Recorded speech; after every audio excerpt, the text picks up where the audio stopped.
माननीय पंतप्रधान नरेंद्र मोदी जी 30 तारखेला सकाळी 9 वाजता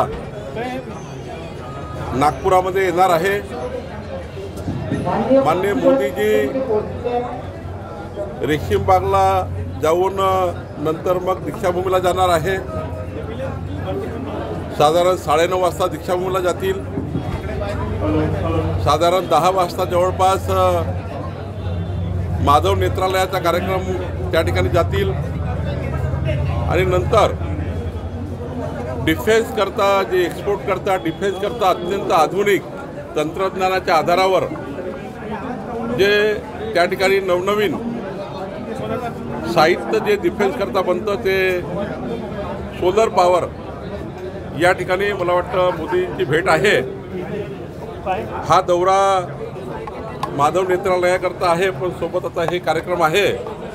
भारतीय जनता पार्टी स्वागताकरता संपूर्ण तयारी करता आहे। प्रत्येक चौकामध्ये मोदींचं स्वागत होईल अशी आम्ही तयारी करतो आहे आणि 47 चौकामध्ये आम्ही आमचं स्वागताची अभियान तयार केलेलं आहे। याकरता आज बैठक आहे। मी दीक्षाभूमीलाही जाणार आहे, माधव नेत्रालयातही जाणार आहे आणि संपूर्ण व्यवस्थेची पाहणी करणार आहे। माझी पोलिसांसोबतही चर्चा झाली आहे।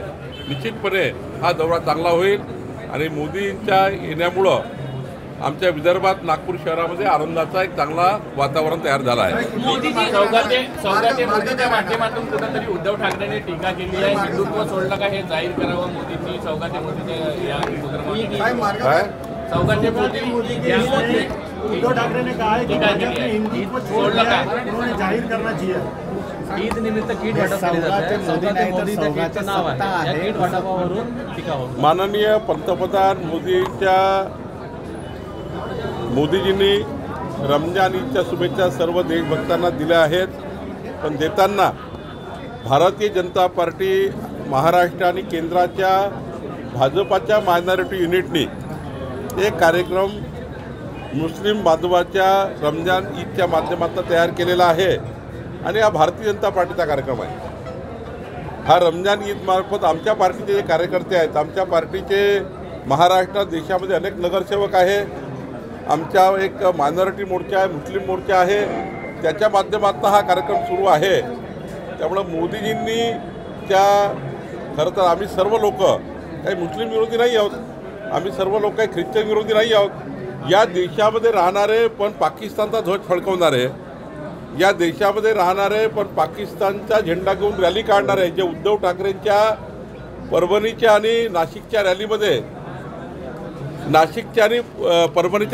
उद्धव ठाकरेंच्या पाकिस्तानचे झेंडे फडकत होते, ते जे लोक आहेत त्यांच्या विरोधी आमची भूमिका आहे।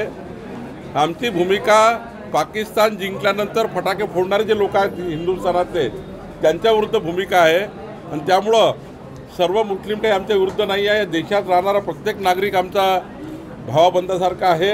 हिंदू मुस्लिम शीख इसाई पहिल्यापासून आम्ही ठरवलेलं आहे, भाऊबंदकी आहे देशाची। या देशाचं ब्लडच असं आहे की आम्ही सर्वांना सोबत घेऊन जातो आणि हा कार्यक्रम भारतीय जनता पार्टीच्या मायनॉरिटी मोर्चाचा मुस्लिम मोर्चाचा आहे आणि त्यामुळं या कार्यक्रम करण्याकरता भारतीय जनता पार्टी पुढे आली आहे। सर हिंदी में बताइए।